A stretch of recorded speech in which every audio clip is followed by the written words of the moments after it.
Hey, hey, hey, gang! It is Aloha Friday. It's Aloha Friday. No work till Monday. A dooby doo, a dooby dooby dooby dooby doo. Hello, gang. Treats for the dogs because they have. Oh my God, Cassie's been quiet today, but Wrigley has been making up for both of them. Yeah, Wrigley has been in total, utter hyper mode today. Weird. So, okay, they've got their treats. We got 20 minutes, maybe 10. I don't know. You guys know how they go.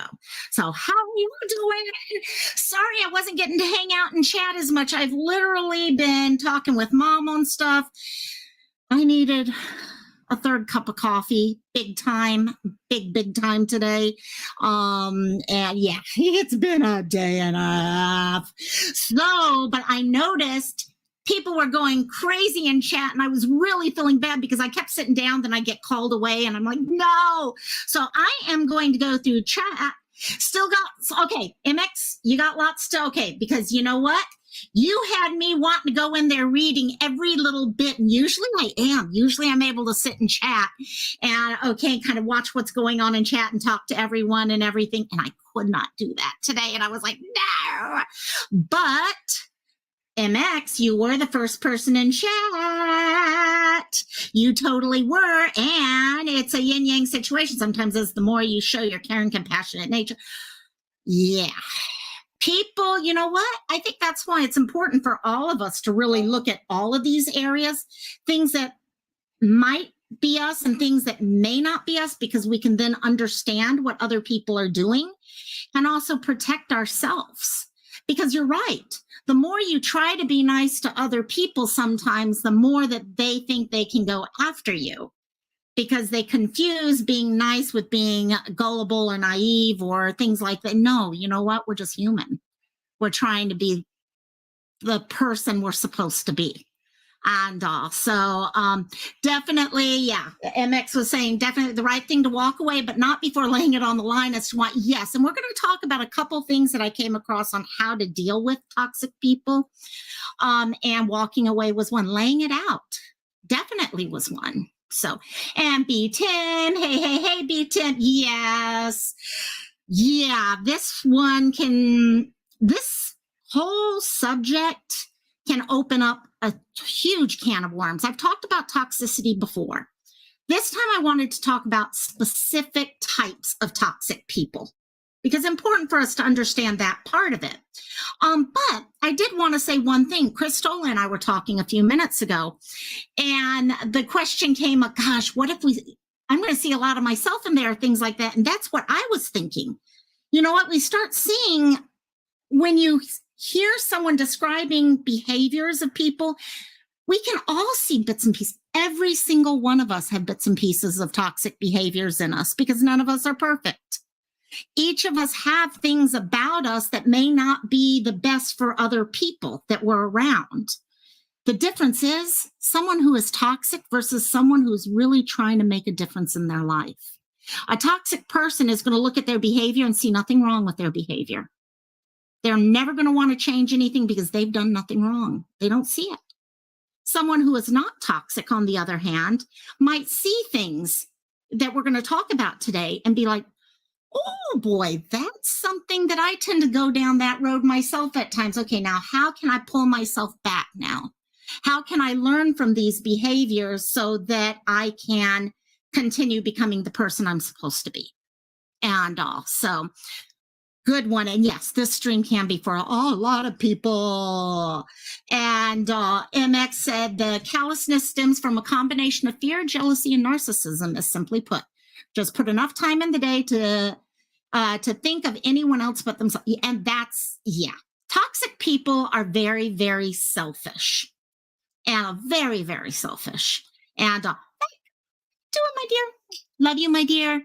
And it is Friday. It is Aloha Friday, and I'm so happy. Oh my gosh, I look forward all week to Friday. Oh my gosh, it starts all my fun. Today is nothing but fun with first Mental Health Live, the work. Then we have Cantina. Tomorrow I'm playing games over at my friend's house. It's just a fun couple days. And Grandma Sherry, hello. Grandma Sherry has been dealing exactly. Oh, I didn't see today. Did it happen again? She's been dealing with some true toxic assholes right now.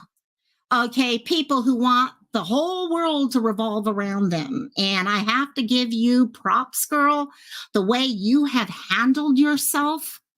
I mean, when people come in and try to change your subject material over to something focused on them, girl, props. You did an amazing job. And for those of you who don't know what I'm talking about, she's awesome. She's got a great channel. She's starting to work on how going live and stuff like that. Did a really good thing about insurance for cars and stuff like that. Really good thing there. Let's see. Christola is here. Another one with a channel that is doing some great little editing and stuff like that, helping with missing people, getting word out about missing people, sharing stuff. Awesome. Who else we have? Great friend. Great friend. Let's see. Jukebox. Hey, Jukebox. How you doing, my dear? And let's see, who else? Sorry, I'm going through this pretty quick because I want to catch everyone. Jill, how you doing, girl? How are you? Oh, my God. Love you. And I love getting to see names every now and then that I've seen in the past because all of a sudden, sometimes because I also do mental health lives as well as just vlog style. I go to those channels, and then other times I'm doing the missing person. There's so many different communities there. So, and I've been kind of busy lately. I've really been busy lately. So, I love seeing you, Joe. Let's see. Is that, what was that called? One of my dogs is snorting. Yeah, exactly. They have problems eating chewies. Angie's here. Hey, Angie. How you doing, girl? Let's see. Is that about everyone? Up there's AJ. Skipping this will be there at no problem, my dear. I will see you at Cantina. Okay, I think that is it. So for now, that is it. And thank you, Christola, for the comment. And this was called putting, oh my God, I forgot lipstick. Well, say lovey. You guys get to see me with half of my face done. What else is new? So you're okay. Jukebox is also doing okay. This is a good topic for tonight because I just dealt with it. See, and that's the thing. So many of us are dealing with the nightmares called toxic people on a day-to-day basis. Okay, yes, sometimes in YouTube, sometimes in real life, sometimes at work, home life. Toxic people connect up with us everywhere. They truly do connect with us everywhere. So what I wanted to do is start by talking about what toxic people are. So toxic people are described as people who exhibit behaviors that are negative, debilitating, or hurtful to other people. Okay. Pretty simple to understand that. Okay. Toxicity is about hurt. Okay. If something's toxic, okay, if this is a toxic drink, I can expect that it's going to hurt me. Okay, if I walk into a toxic environment, I know it could hurt me. So if I am communicating with someone who is toxic, it's someone who has the potential of hurting me one way or another. So that makes a lot of sense there. So as I mentioned, I did look and work on a video a long time ago about toxicity, recognizing toxicity, dealing with it and all that. But there's a lot of people here. Plus, I really didn't go into the specific types and stuff. And I really wanted to address it because no matter how many times we talk about toxic people, they're never going to go away. Amber, hey, my dear, love you. And toxic people are never going to go away. Some people who are toxic are going to learn and they're going to move forward and, okay, get rid of behaviors that were toxic. But then you're going to have others that enter your life that do have just as many toxic behaviors. So it's something we're always going to have to deal with. And learning how to address those people, learning how to take care of yourself. No, can't love me more because I love you. No, okay, sorry. That's what I do with my mom every single night. We get into this love you, love me more type thing back and forth. Yeah, it's fun. It's funny. It's a little game we play every night. So I wanted to talk about the types. So starting off, okay, a lot of people love to talk about the N-word narcissist. Okay, and yes, most toxic behaviors come down to some level of narcissism. Okay, yeah, all of us have some level of narcissism in our lives. Doesn't make us a narcissist. Okay, but we should all care about ourselves and stuff like that. And sometimes, you know what? It's hard to find balances. That's part of what we're doing in our lives, is trying to find balances as we move forward. Okay, Crystal, exactly. Bully equals toxic, which equals anxiety. It does. Okay, when I'm around toxic people, I get extremely anxious. Okay, I question myself and my self-worth. Okay, so many, and it also depends on the type of toxicity we're dealing with. The first one I wanted to mention is a conversational narcissist. So there's the N word we all know so well. What makes a person a conversational narcissist? Well, conversation, easy to figure. Talking. Narcissist, everything's about them. Yeah. And drive safe, my dear. Drive safe, Amber. They are someone who talks nonstop about themselves. Yeah. And yeah, Angie, exactly. They say only 1% of people are actually narcissistic. I beg to differ too. But the thing is, so many of us, we all do have narcissistic traits. Okay. And people might see a small portion of us and see that. The diagnosis itself, it is a very small portion. But all of us, again, it's a spectrum of where things fall and how we react at different times. Okay, I think every 3-year-old probably is some level of the world revolves around them. So the conversational narcissist, we all know these types. These are the types that no matter what you say to them, they talk about themselves. You could be coming to them and saying, oh, yeah, I just got home from work today and I got a raise, share the most amazing news in the world to them. And they're going to go around saying, oh, great. Oh, yeah, my work today. Oh, yeah, my boss got mad and did this. Or, oh, yeah, you know what? I took on a new project. Or, okay, well, fine. I was sharing my story with you, and they go and they turn it about them. That's what the conversational narcissist does. You try, and yes, everyone should have times where they can talk about themselves. But the conversational narcissist, it's all the time. It's always them. And again, like I said, there's times I've sat down and I start talking with someone and I'm like, damn, I'm focusing this whole conversation on me. This is not good. Okay, does that make me a conversational narcissist? No. What it means is I'm recognizing that I'm I'm pushing the conversation about me. Let's go share. Okay, let's see how that person's doing. Because a conversational narcissist is never going to want to know how the other person is feeling. They may ask.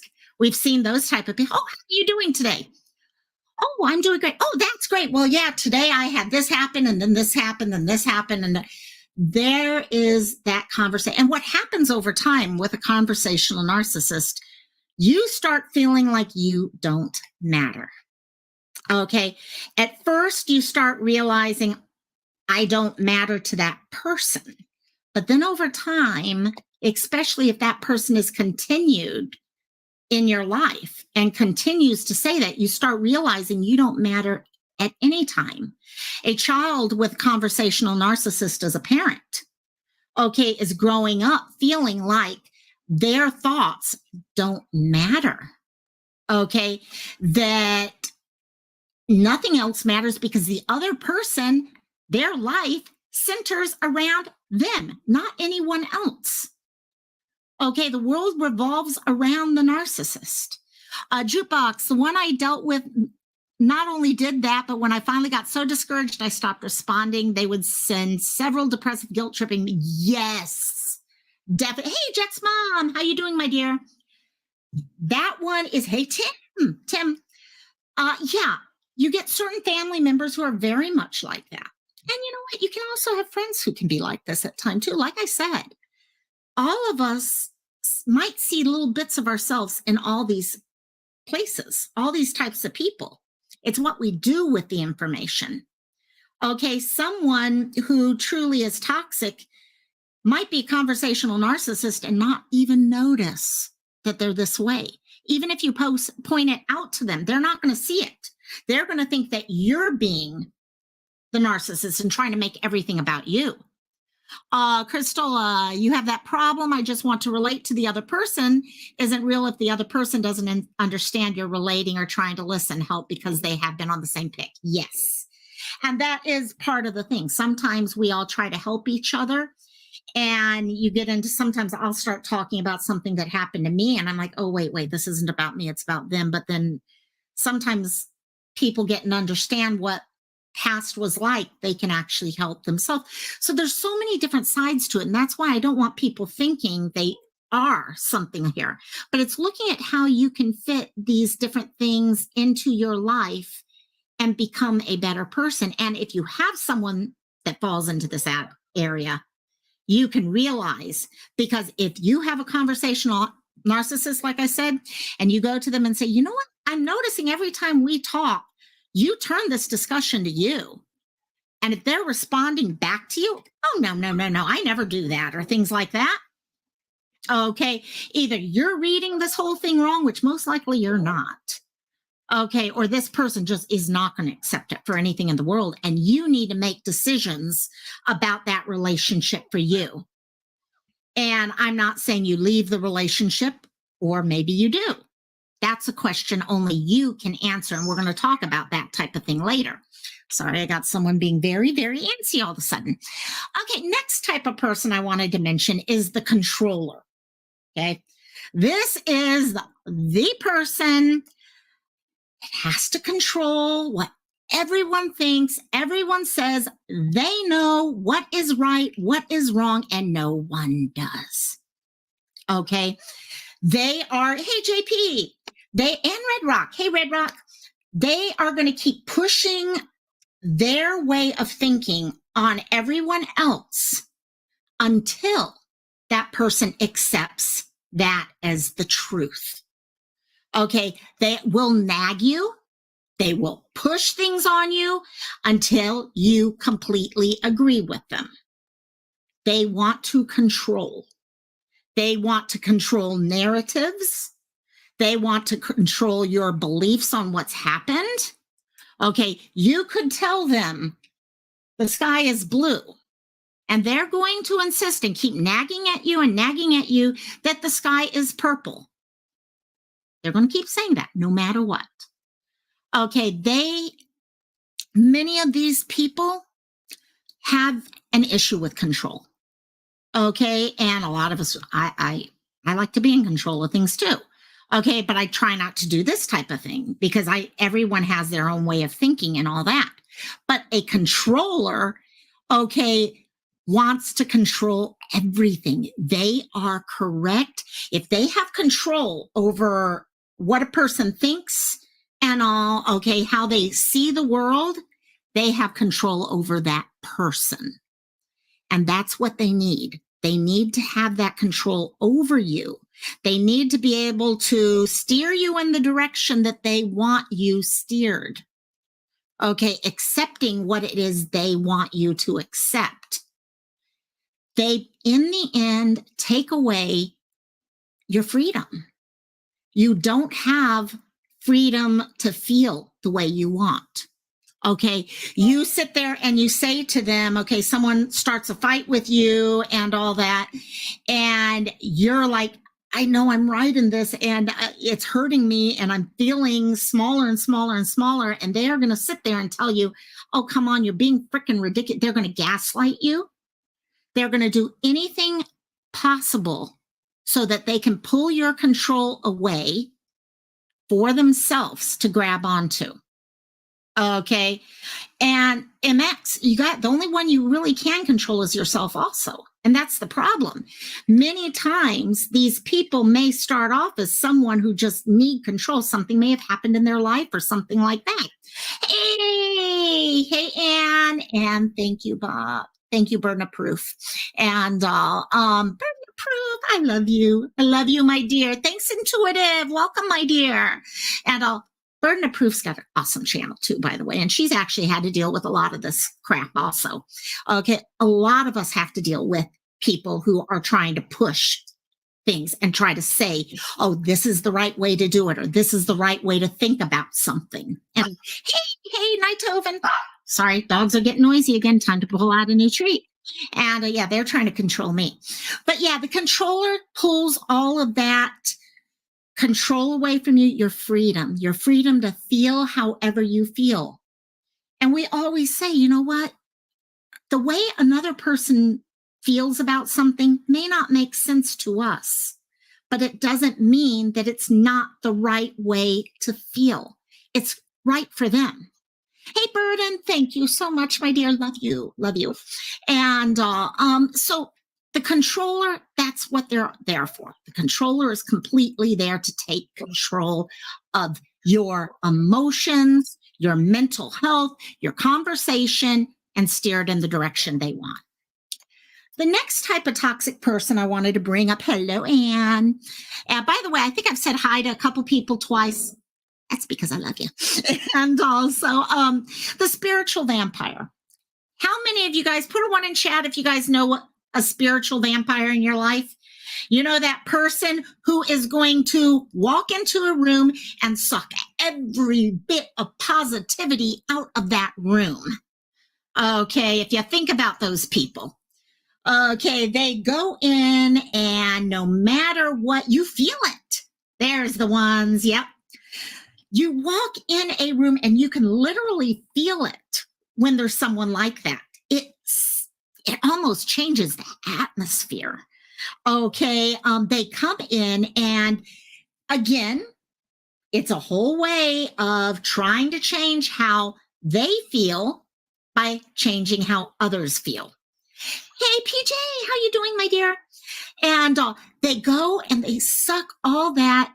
Why should anyone else be happy if they're not? They are the perpetual sad fishers. They're the ones that you start talking to, and every single time you talk to them, they have some sort of sob story. Okay, something is wrong with them every freaking time it happens. Okay, they never see the positive, even if you tell them, hey, but look at this, look at all your friends, look at your family, look at your kids. And so they find a problem. Look at your kids. Oh, yeah, I know my kids the other day. Oh, you should have seen it. They came home from school and I had to deal with this. And there's always something with these people. Now, what happens though? When you're around this person all the time, if say that person is your significant other or your boss or a coworker or something like that. I don't know about you, but I am an empath. I soak in all the emotions. And the sooner I am around that type of person, I feel myself going down a dark, dark hole. Everything starts to get very, very negative. Okay, it starts by everything. I start seeing everything. Okay, glass half empty. And I'm a glass half full girl. But very quickly, okay, there's something wrong with this. There's something wrong with that. There's, okay, problems everywhere. Someone will come into here and say hi to me and not, oh my gosh, they didn't say my name. Oh my God, they're mad at me. What? Why am I even thinking that way? But because I'm around a spiritual vampire, it's pulling all that away. Jukebox, that's you also. See, that's it. It starts pulling at you. You go into, I think sometimes we find this here on YouTube, okay? We go into chats where people are talking about negativity and stuff like that, and we ourselves start going down that road. We start seeing life from that point of view. And it's just everything becomes a problem because everything is being seen from a negative point of view. Hey, Kelly, how you doing, my dear? Love you. And so now where your spiritual vampire, your person who's just pulling out any positive feeling from you, you've got that type of person. You also have another type of person that kind of, these two love to go right next to each other, I swear. That is the drama magnet. Guys, drama magnets are all over the world. They are not just on YouTube or anywhere on social media. They are in our households. They are at work. They are, walking the streets. Drama magnets are everywhere. They are people that go from crisis to crisis to crisis. Everything is about drama. Nothing is ever calm. There is no calm in life. There's always something happening. This is you have a drama magnet at work, and that drives you crazy. Yes. And these are the ones who start all the gossip at work. They're the ones who sit there and play games all the time because something is always wrong. Kind of like the perpetual sad fisher there. In this group, something is always wrong. Something is always happening. They're not looking for ways of solving it, because if they solve it, then there's nothing to go forward on. And if it does get solved, they find a new crisis, a new drama. Intuitive, exactly. Many people, it's a constant illness that they've always got going on. And you're like, there are people that you know of that are worse. Maybe they're dealing with stage 4 cancer or something, but this one person is just so focused on instead of looking at the positive side of life. And so you try to pull them out of it. And what happens over time is you start trying to pull them out of it, and you're realizing you can't pull them out of it, because if you do pull them out of it, they lose what they're looking for. What are they looking for? Well, they want sympathy. They want empathy. They may be coming to you with the latest drama that's going on. Maybe it's something having to do with their home life. And you go to them and you try to tell them, well, you know what, why don't you go and talk to your husband or significant other about seeing a therapist? Or, well, why don't you go talk to them or take them out for dinner or something like that? They don't want the advice. If you look at someone who loves drama, how often do you see someone who is addicted to drama and crises want to solve the drama and get over it and move on? You don't see it, because the moment that is there, they don't know what to do. When there is drama or a crisis in their life, it makes them feel important because people are focused on them. It makes people start talking to each other and feel like they belong. And if there is none, they don't realize, you know what, you can have that feeling in other ways. It doesn't have to be through looking and doing all that. That's where gossip comes from. It's honestly where gossip comes from, is the whole drama magnet. The person who wants to go from crisis to crisis, who wants to pull. Now, within that, you're also going to notice some people have multiple types of toxic environments, toxic people. They may be a drama magnet who is also a control person who has to be in control. And it's not only they need to feel important, and part of something and sympathy and empathy, but they also have to control the narratives also. They have to control what you're thinking. So there's can be many things going on. JP, I love that saying right there. The queens of drama don't want a solution. They want to wallow. It's true. It's true. Because how many times when you look at any type of drama magnet, does that drama truly affect them? No. Most times it doesn't. Most times it does not affect them. It's just a way for them to feel like they belong. And The next type of person is a jealous, judgmental person, also known, some people call them the JJs. Okay. What is a JJ? Okay. These are the people that you're talking to who always judge other people. Okay. They're always pointing the finger at other people and making comments about that person. Okay. Usually it comes out of jealousy. Okay. Where does the jealousy come from? Most often, it's a self-hate thing, an issue with themselves. Okay. Where they feel a way about themselves, whether it is a self-hate, a feeling that I don't matter, a feeling that I can't do anything right, whatever the issue it is, these people have this inside of them. And it makes it hard. Yes, MX Beg. That's why I didn't put JJ people there, because I knew where people would go. And also, it gets to this thing where if you're feeling bad about yourself, what better way to feel better about yourself than to make other people look worse than you feel about yourself? Doesn't make sense to me.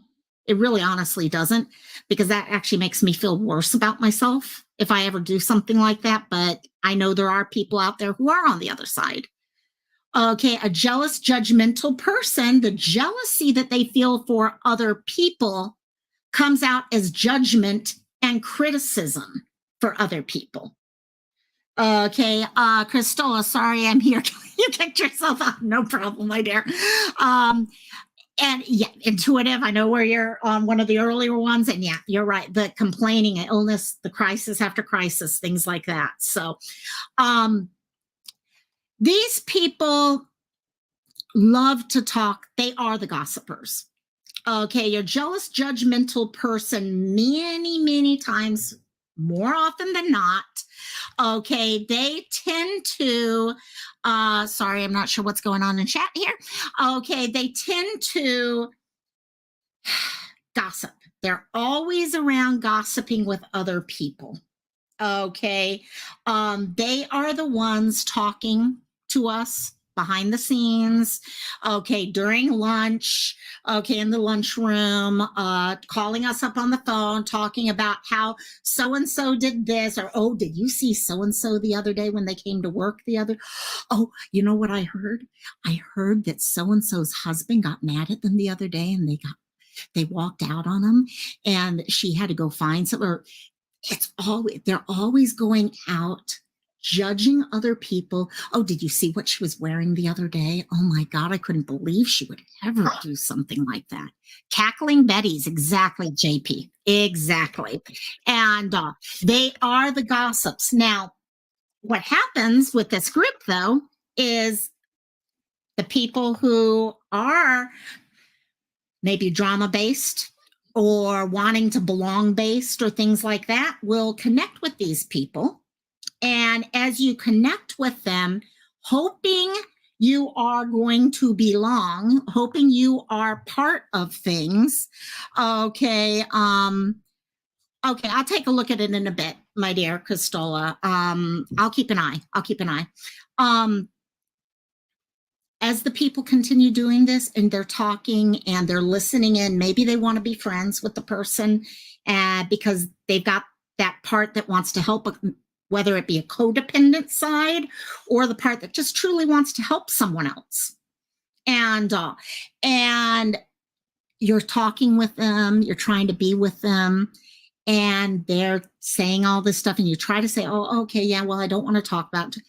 The question comes, as the gossip, you start questioning yourself. What are these people saying about me? Are they talking the same way about me behind my back? Because most likely they are. If there's one thing I've found in my life, if someone is going to talk shit to you about someone else, chances are they will talk shit about you when they're talking to other people. Okay, I'm sorry, but that's just the way it is. I very seldom in my life have found people who are willing to talk shit only about certain people. Okay, usually when you fall into this group, the jealous, judgmental type person, the JJ, okay, they are always looking to complain about other people so that they feel better and they pull and control other people. They will also be the one who is looking at criticism, and they will say, well, I'm just giving you criticism. That's the only reason why I'm saying I'm only commenting about what you wore the other day because I care. I care. I'm only saying all this to everyone because I care about what you're doing and all that. Well, one of the things when you're looking at this type of person you're going to want to look at is the type of criticism. Because, yeah, criticism is good. And real friends do give each other criticism. Okay, if you think about it, when you're talking with your friends, one of the greatest things I think any friend can do for you is be honest and open with you, willing to tell you stuff that you may not see about yourself. Okay, there's one of you in this chat that I talk with on occasion, and well, not more than on occasion, but on occasion has come to me and said, hey, local, you know what? I'm noticing this with you. You may just, I don't remember what we talked about. Okay, it's important for us to do that. Okay, in my case, it could be a codependency thing, girl. Okay, keep your boundaries up. You need to remember these things. Those are things a lot of times a good friend, okay, will do. They will come to you with constructive criticism. They will come to you to help give you ideas to help make you better, help you on your road. They are not giving you repeated critical criticism that's made to tear you down. Because constructive criticism is helping you become better. Okay, they're not only going to tell you, hey, I'm noticing this about you, they might say this might be stuff that you look at, as compared to someone who is out of this group who's going around and gossiping and crap like that, who is only going to bring up the negative about you and never really help you. Oh, sorry, doorbell just rang. And hey guys, come in. And so hopefully my mom will answer that right now. Let me see real quickly. 1 second, I'm going to close my bedroom door. Okay, there we go. Door's closed. And also, Toxic Deceiver is our next group. Oh, there's treats for you guys if you're quiet. Okay, the Toxic Deceiver loves to lie and fib to build a sense of trust. So we know, oh, you guys love hearing, I hate it when they bark like this. Okay, guys, shh, shh. Okay, Cassie or whoever wants this can have that treat. Yes. Okay, so the Toxic Deceiver is our next type of toxic person that we want to keep an eye out in our life. These are the people who are truly, they lie. They blatantly lie. Okay, I can't save it any other way. They tell untruths. They fib. They do with whatever they need to do, mess with your sense of trust and to throw you off. Okay, they are going to sit and make any comment they can to make you think, okay, that they care about you. Okay, or that they always have your back. Or, oh, they'll even come as far as to tell you, oh, so-and-so has been saying this about you when they've never said anything about that. Okay, it's one lie after another lie with the whole idea being to throw you off of your game. Okay, it's not to help you. Okay, how many times, okay, I'm going to throw another group into this. Okay, I just thought of this. I'm not sure if I really would throw that. Yeah, no, I would. Here on YouTube, we talk about people who send out screenshots, yeah? There are some times that people share screenshots because they care. Oh, this is going on. But there are also a lot of people who will send out a screenshot and say, oh, I just wanted to share this with you because I think it's important that you know what people are saying about you. That is a toxic deceiver. That is someone who's trying to sit there and say, oh, here. I want to be here for you. I want to make sure that you're okay and all that. Here, I'm going to share this stuff with you that makes you feel horrible about yourself. Okay. It really isn't about caring about them. Hey guys, stop it. Cassie, come here. Okay. That's what that group does.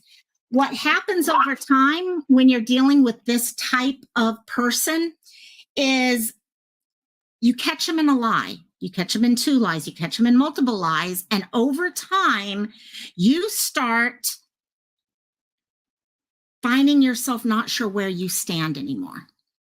You're always on alert. What is this person going to say about me next?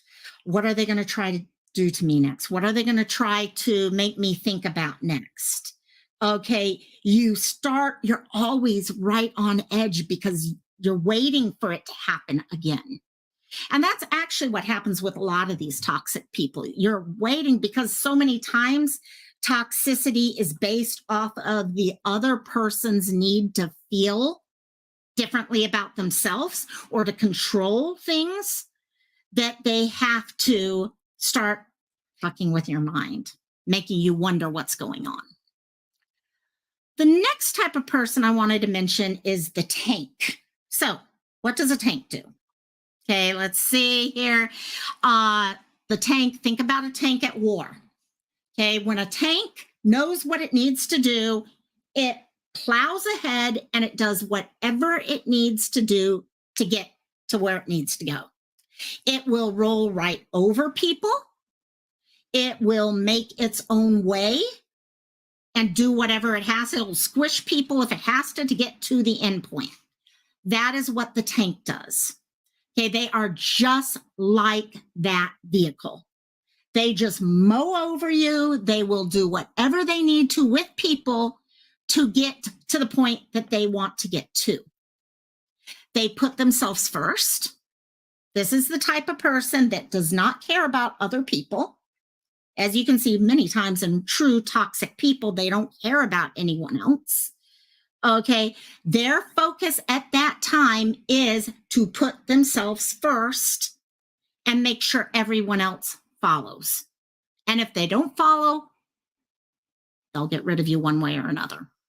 Okay, these people tend to be, when you are in a relationship with a toxic person that is in this tank area, you will find that person is very arrogant. Okay, it's their way or the highway. They are the ones who know what the truth is about things. They are the ones who know what needs to be done or things like that. They're just, I'm better than you. I'm smarter than you. Okay, I know how the world works and you don't type person. And they very arrogant. And because of that arrogance, they see their personal opinions as fact. Okay, they have a belief someone acts this way or does a certain thing. That is fact. They don't need any proof because it's fact. I believe it, so it must be fact. That's what this type of person is. Okay. Sounds like Angie, sounds like I'm not sure if you're talking the earlier one, but there's a lot of these that sound so much like past friendships I've had in my past. Hey, Boots Mama, how you doing, my dear? That's what we call a fathead. There you go. They are, in their eyes, the smartest person out there, and they have to win everyone else over. So they're going to keep telling you what to believe, what to do. They're going to state it as fact. They are not going to be the one. Yes, Nighthoven, exactly. Okay. They're not going to be the ones who sit back and say, okay, you know what? I think this person is a liar because this, and lay everything out. Okay. They're going to say, this person's a liar because they told me this. No proof. They're just going to say whatever they're going to say. Okay. This person's an asshole because I talked to them one day and they were an asshole. Okay. The sky is purple. The sky is purple because I went outside one day and it was purple.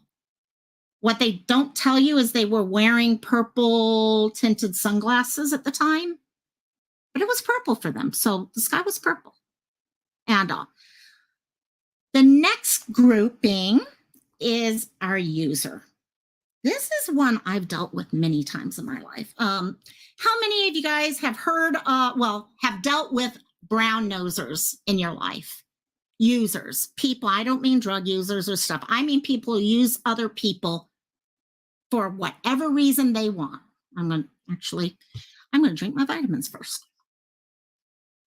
By the way, I'm still drinking that Barocca, and it's really doing good stuff. The effervescent vitamin type thing. Here's our ones coming in intuitive. Yep, there you go. From the time I was a child, I dealt with seeing brown noses quite often.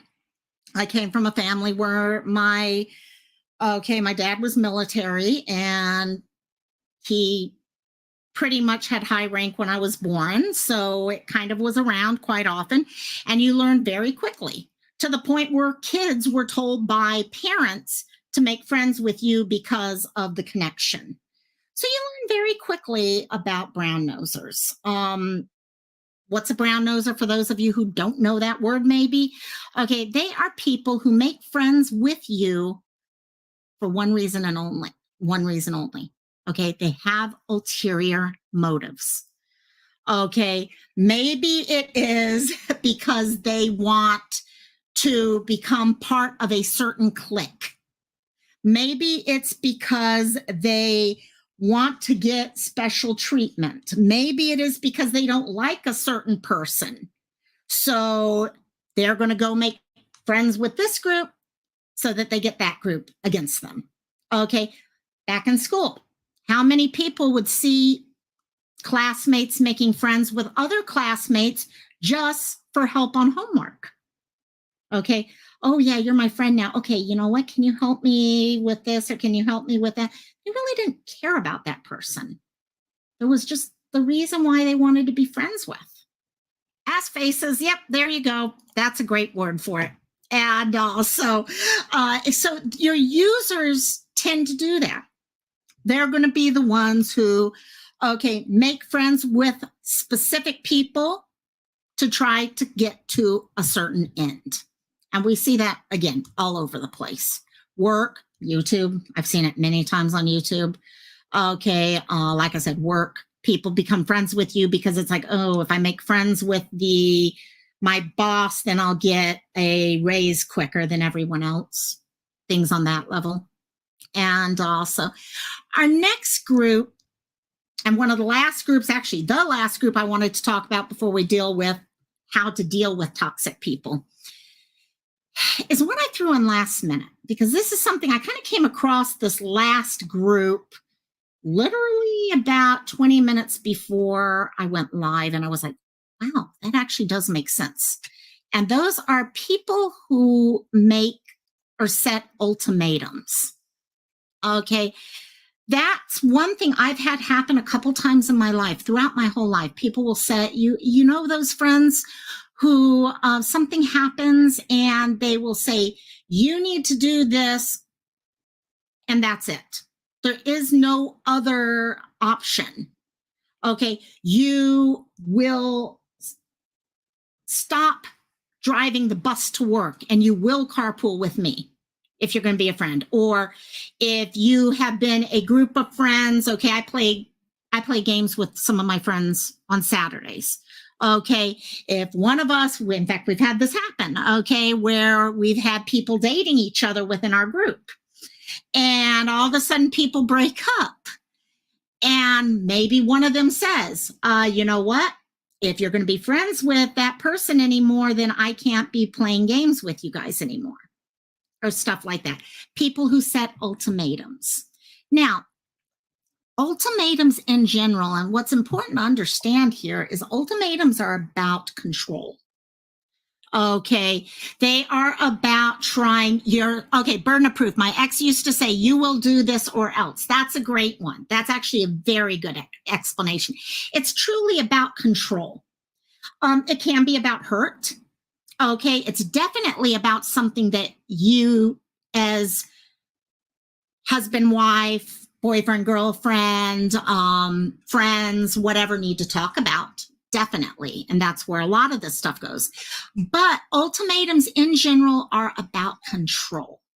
They're more about, if you look at it, but hey, Katie K, hey, my dear, if you've got two, things going on, you've got the giver of the ultimatum and the receiver of the ultimatum.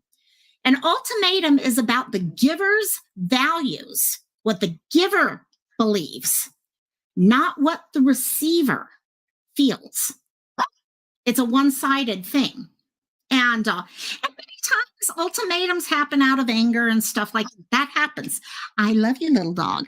And that's one thing. And they do happen. They do happen. That's where we all have to talk as friends. Husband, wife, whatever it is that's going on to try to figure out what's there. Just because your husband, and sorry, I'm pointing you out, my dear, but I know you understand what I'm saying when I say this. Just because an ex or someone would say, you will do this or else, doesn't mean necessarily you break up the first time. What it means is you come together and you talk and you try to figure out what's going on, what's behind that ultimatum, and can things change so that you guys stay together. Maybe they can't. Maybe they cannot. Maybe they can. Maybe people, because we all do grow. And that's the one thing I wanted to say with all of these toxic people type things. And I want to make sure everyone understands this. Just because a person sees toxic behaviors in their own actions, there are times I see drama going on and I'm like, ooh, you know what? We're all going to see toxic behaviors out there. There are times I do some pretty toxic behaviors when I'm having an argument with my mom. We're all human. We're going to make toxic behavior decisions at times. But again, the difference between someone that truly is toxic is that person is never going to want to address what their actions are doing to the relationship and want to change that. Let's see what we got here. Sometimes I'll screw with them and let them be my boss, but I'll mess up on things on purpose. They eventually leave me alone. So would you say there are some healthy boundaries setting ultimatums, or would that depend? I think it depends on communication. I think it depends on where you are. I think all of these things depend on individual settings. Individual, where you are in the relationship. I'm going to go over that. In fact, let me kind of get to that with the how to deal with, because we're going to actually address that in this next section. The last thing I did want to say, though, about ultimatums is, according to a psychologist, a nationally known psychologist, Kathy Nickerson, ultimatums are processed by us as humans like a threat. When someone gives us an ultimatum, we see it as a threat. Sorry, my mom's yelling for me. I'm not sure what's up. And that ultimatum basically removes factors that are already in the relationship, factors such as love and empathy. And sorry, 1 second. Yeah, because I'm running late. You guys, sorry, I can't. Mom, can you bring me my purse? Where is it? In the couch. Sorry, my mom lost her key and needs a key now. And doggies, stop it. And also it takes away, when someone makes a threat to us, an ultimatum at us, it takes away our feelings of love, of empathy, of our ability to work with someone else. So now, how do we deal with this? This is where we get into the questions that were just asked. Katie K came up with a great question with things. How do you deal with these types of things when they go on? So sorry, my mom's going to come in a second with my purse, and I'm going to have to give her a key.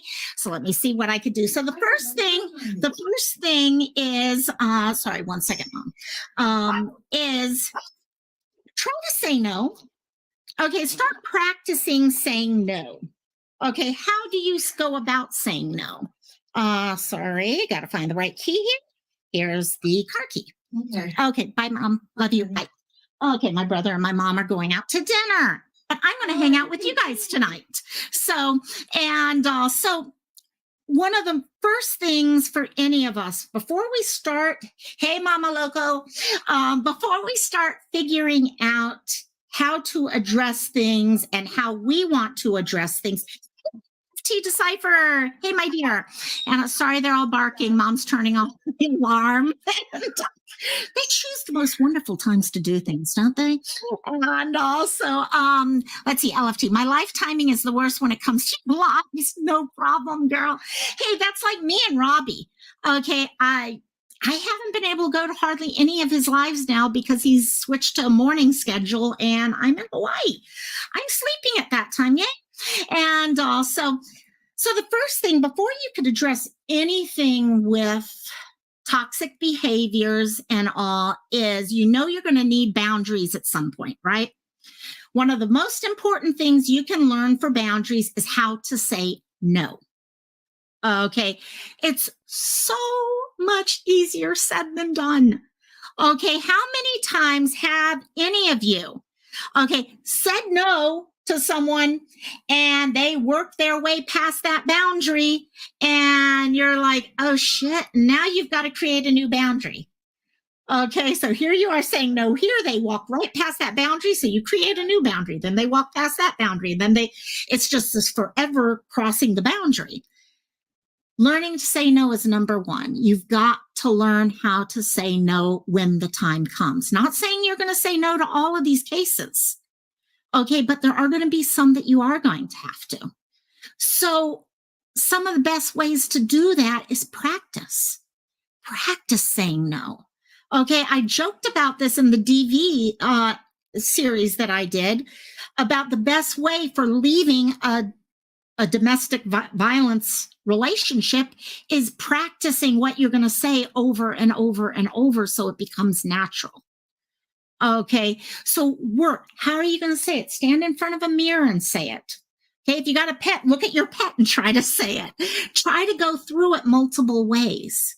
Okay, it is also important for you to realize that you don't have to explain your no.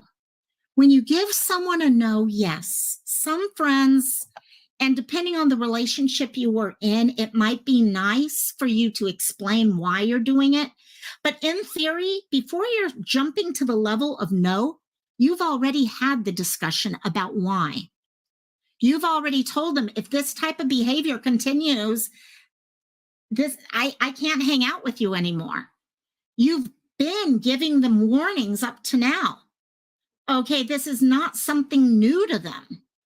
And so having to all of a sudden, after you've told them 500 times, okay, even if it's only been 2 times, and you've said, okay, if this happens 2 more times, okay, you shouldn't have to go telling them why.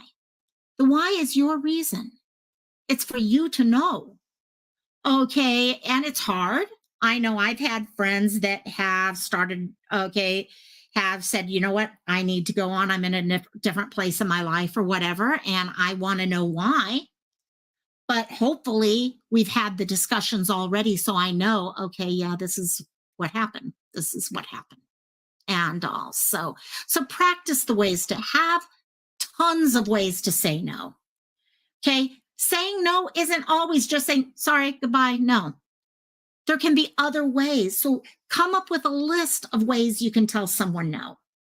So that way, no matter what happens, you have the right approach for them.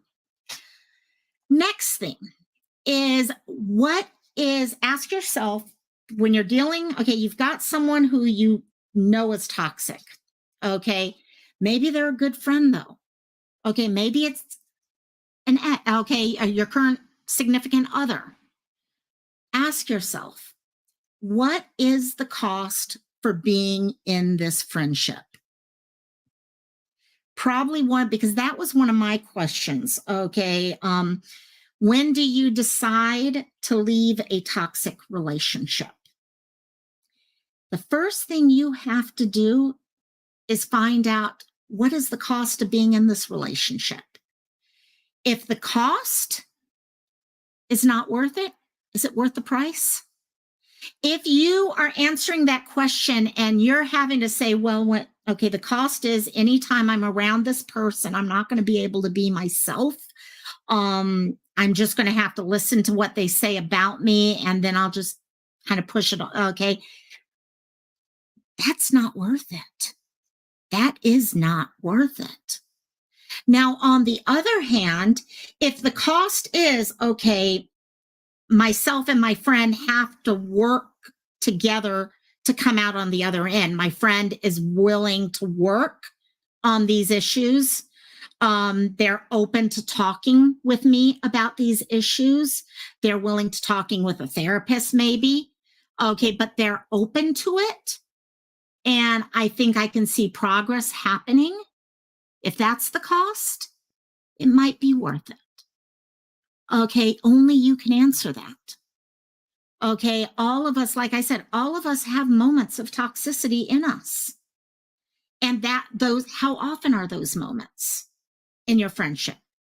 Okay, I've had some friends who, say you have the friendship that is more about themselves, because all of us, especially on social media, a lot of times we're here talking and we don't really see each other face to face. When you're seeing someone face to face, it's a lot easier to be yourself as a human. Okay, sometimes not seeing each other, makes it a lot easier to hurt people. And so what you might handle in person might not be the same as what you would handle with friends like this. So recognize what's happening. The next one. Recognize what is happening. Figure out the why. So this is what we were talking about a few minutes ago. When you are seeing relationships going on and there's a toxic fight going on, there's comments being said, whatever it is, any of these areas, it is important for you to understand and recognize what is happening. Figure out their why. Why are they acting this way? Why are they giving you that ultimatum? Okay, that's what's going to help you answer the question right there. Okay, now, recognizing that why, figuring out that why does not mean you're excusing the behavior. Okay, you could be sitting there, and because any toxic behavior comes from some level of either trauma, developmental issues, whatever. It's coming from some sort of negative trait in that person that is coming from somewhere. People don't just develop these behaviors out in a vacuum. Something led to that. Okay, you make the decision at that point. Okay, maybe they are controlling because, look at the control freak type.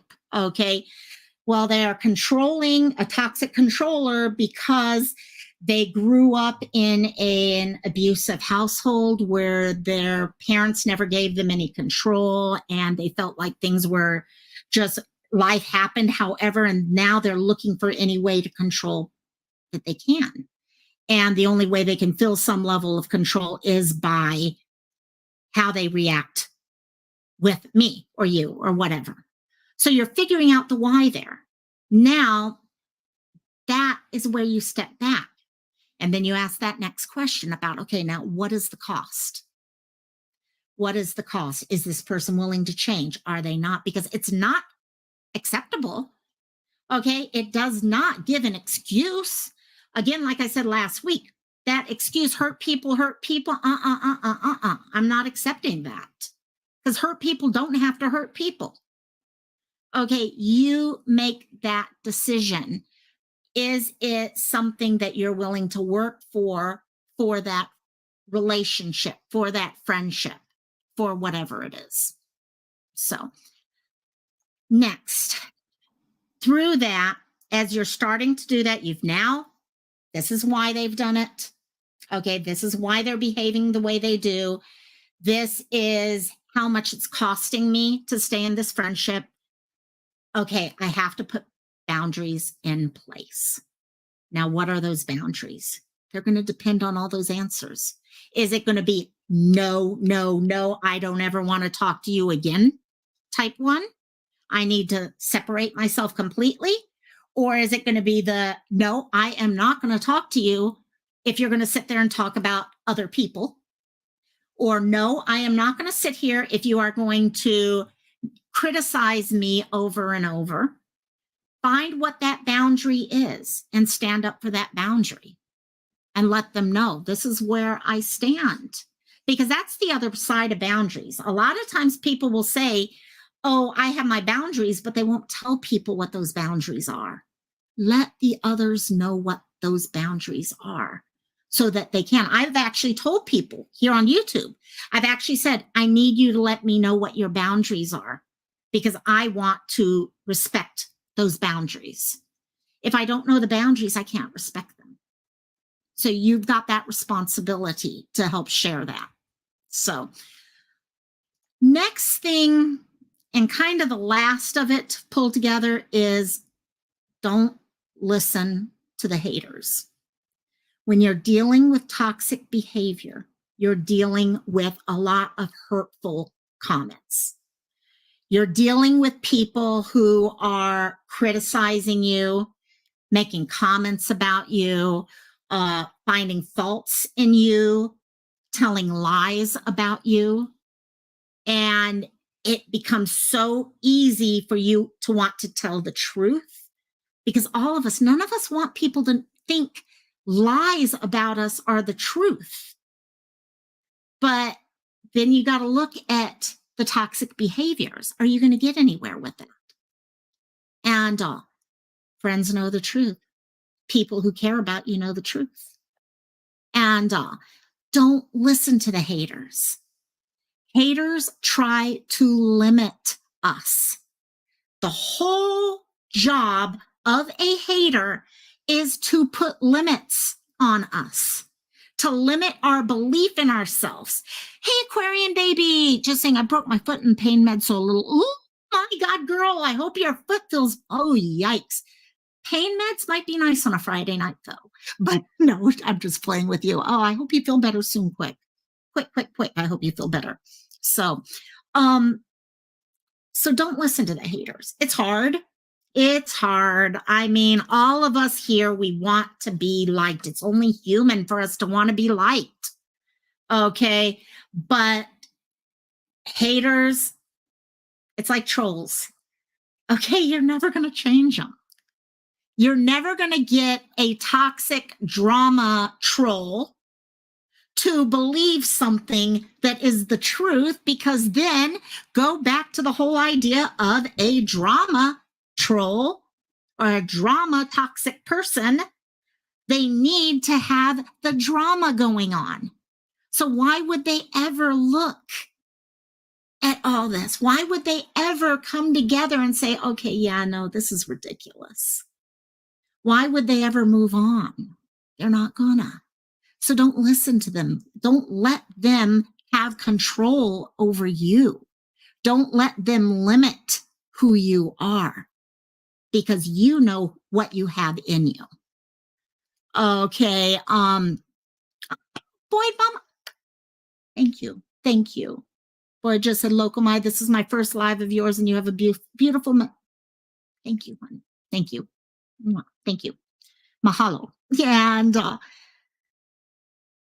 when you come to this, I was watching dear old Oprah, and she was talking about Maya Angelou had told her that when dealing with the haters, and she had to deal with a lot of haters, okay, she said, focus instead on the light God put on your face, the light that God put in your heart, the positivity, what you shine outward to other people.